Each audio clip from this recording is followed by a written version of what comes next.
Everyone, this is Cable Vlogs. If you're new actor based here in Saudi Arabia and welcome back to my channel. Agad-agad gawa na itong reaction video. Ang Barda compilation. So I won't take any longer. Let's start this reaction video. Go tayo mga mare. Ano meron? Ito pa yung mga continuation. Ay, bukol ba siya? Oh. Pero nag-stand din siya. Pag marami nang nagsasalita, you don't butt in. You let Oo. Oo. So, in this recent issue, I feel like ang daming sobrang tapang Oo. ng mga actors and celebrities and public figures who are already speaking, screaming for justice. And so, para lang hindi ka na makadagdag pa sa ingay and let them have it, you just support. Okay, I do love Barbie for this one. Yes, the support was there. But for me as a, syempre pinapaglaban ko talaga yung kung ano man. Kasi hindi lang naman ako apektado dito. Marami tayong mga apektado. Pero for me, as a huge followers and everything, sana nagsalita siya. No, sana nagsalita siya. For me sana nagsalita talaga siya. Like, ipinalabas niya yung kung ano yung saloobin niya. Kasi ang laki ng followers niya, ang dami niyang ma-influensyahan. Di ba? Pero it's okay, kanya-kanya tayo. I do respect Barbie for that. Pero yun lang. But for me, ang opinion ko doon sa nagsalita siya, kasi sa laki ng followers niya talaga, makaka-impluwensya ka talaga eh.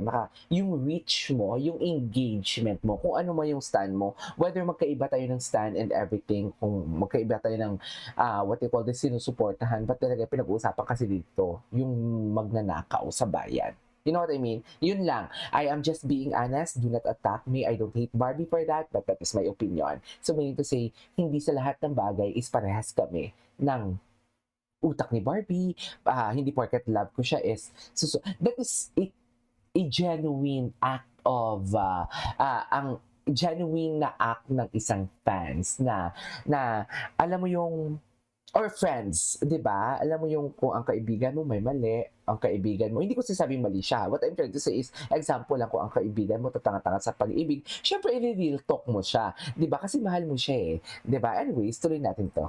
Just let them feel na we're right behind you. Ganyan. So, may mga ganyang times. Ako personally, I feel like not all the time. Or maybe because, Yun. Kasi or maybe because gusto niya lang talagang piliin yung peace niya. You know what I mean? Yung tipong alam mo yung pag magsasalita siya, marami din siyang tao, marami din siyang mababasa.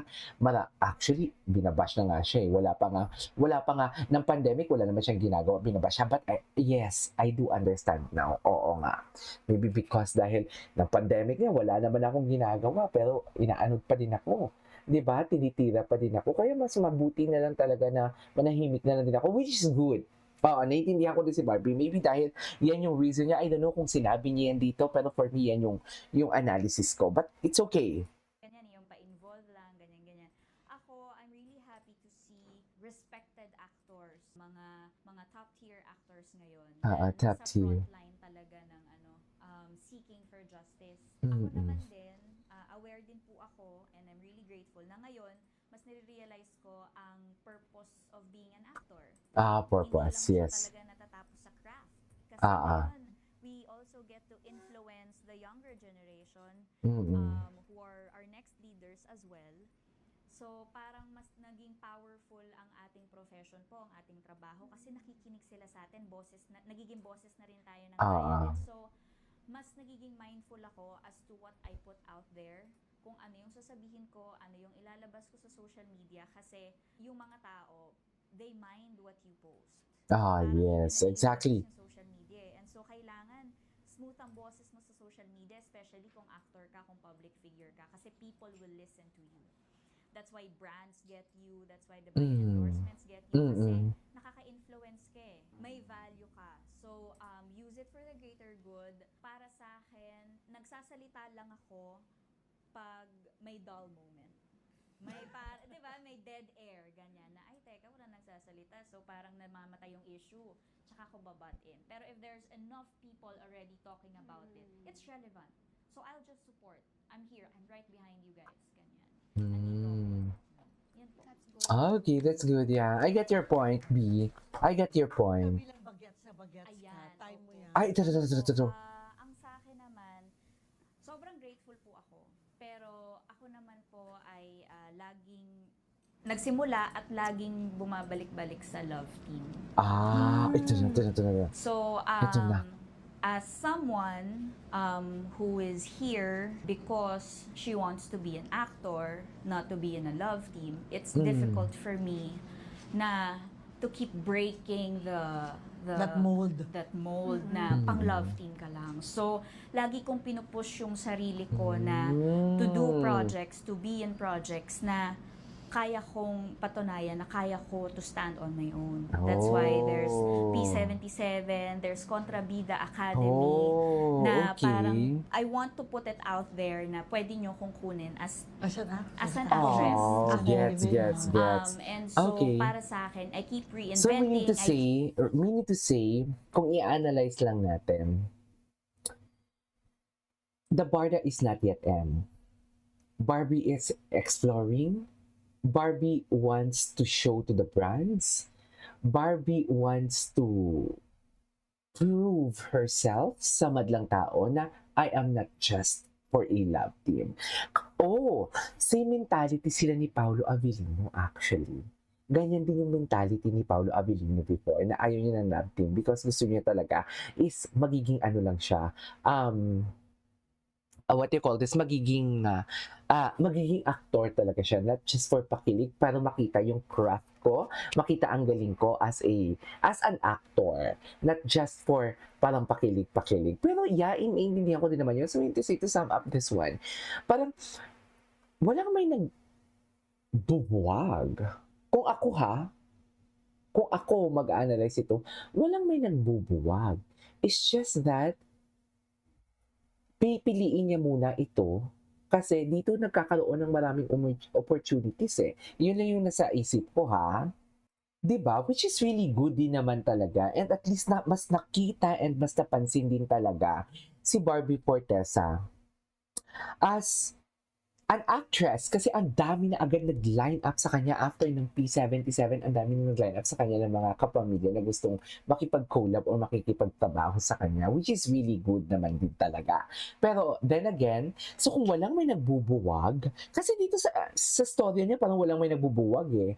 She chose na maging solo era siya eh, 'di ba? Pero what do you call this? How do I say this?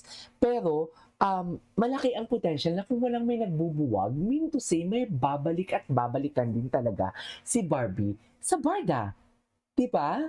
So, mean to say, ang management lang ang naghihintay kung kailan ka ba talaga pwede, something like that. Kasi dito, parang, ang sinabi ni Barbie, parang pinipili ko to, and gusto kong maging solo muna kasi gusto kong ipahiwatig na magaling ako, not just magaling ako sa love team, pero magaling din ako as solo era.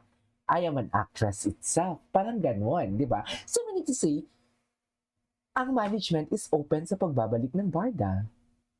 Di ba? Hinihintay lang siya or whether, hinihintay ka lang ba or baka may naka-line up na, baka madulas tayo for today's video, isa lang ang bibig, bawal umibig. Ganon. Yes. Sinasabi ko nga sa inyo, may comeback talaga. Pushing myself na Diba? to do these different genres. Yung P77 po ay psychological horror. Yung Contrabida is dark comedy camp, ganyan po.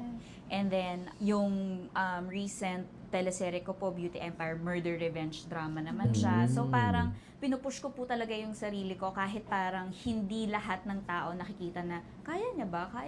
Parang lagi kong pinapatunayan na I deserve to be here. Kaya mo. Yung I ganon. deserve So to be yung here. parang love team, parang naging vehicle siya Yes po. para sa'yo, di ba? Yes. Siyempre naging helpful din siya in a way. Sobra. But now you really want to be known for you, for Yes what po. you can do. Yes po. Kasi, since ito nga po yung gusto kong gawin, I want to be here like for the long run din talaga. So, gusto ko yung sinasabi po ni Miss Cherry Pie na longevity. Yun. Longevity. Yung hanggang sa umabot ka na kay Ma'am Charo, kay Yes. Ma'am True. Luis, di ba? Kaya po, True. Tama. Sa palagay mo, ano yung Di break? ba? Yun yung sinasabi ko. Anyways, that is our for today's video. This is Steve Vlogs and see you on my next vlog. Bye!